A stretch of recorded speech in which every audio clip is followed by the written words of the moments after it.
DJ Sarfaraz.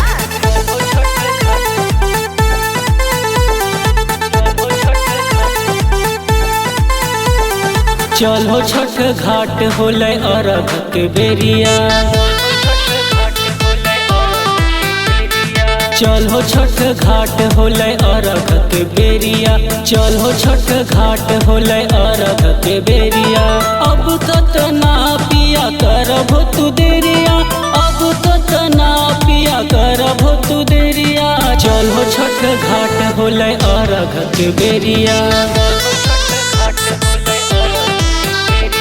चलो छठ घाट होले अरघ के बेरिया।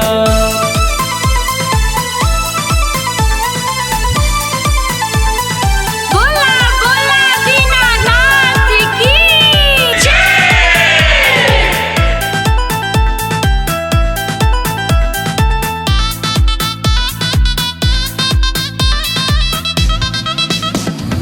दौड़ा लेला माथ जी उखिया के हाथ जी, जल्दी जल्दी चलो पिया सबका के साथ जी।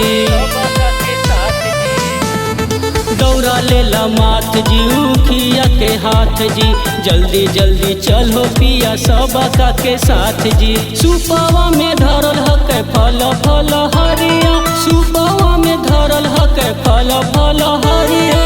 चलो छठ घाट होले अरघ के बेरिया,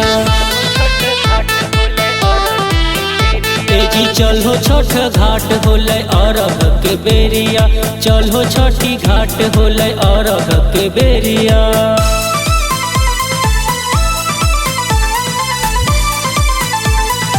बोला बोला सूरज देव की जय।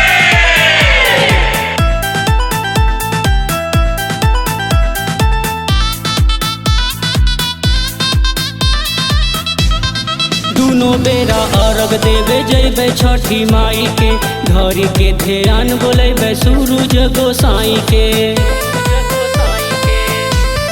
दोनों बेरा अर्घ देवे जैबे छठी माई के, घड़ी के ध्यान बोलेबे सूरज गोसाई के। नीरज राहुल दोनों गेलो हल बजरिया, डीजे सरफराज साथे गेलो हल बजरिया। चलो छठ घाट होले अरघ के बेरिया,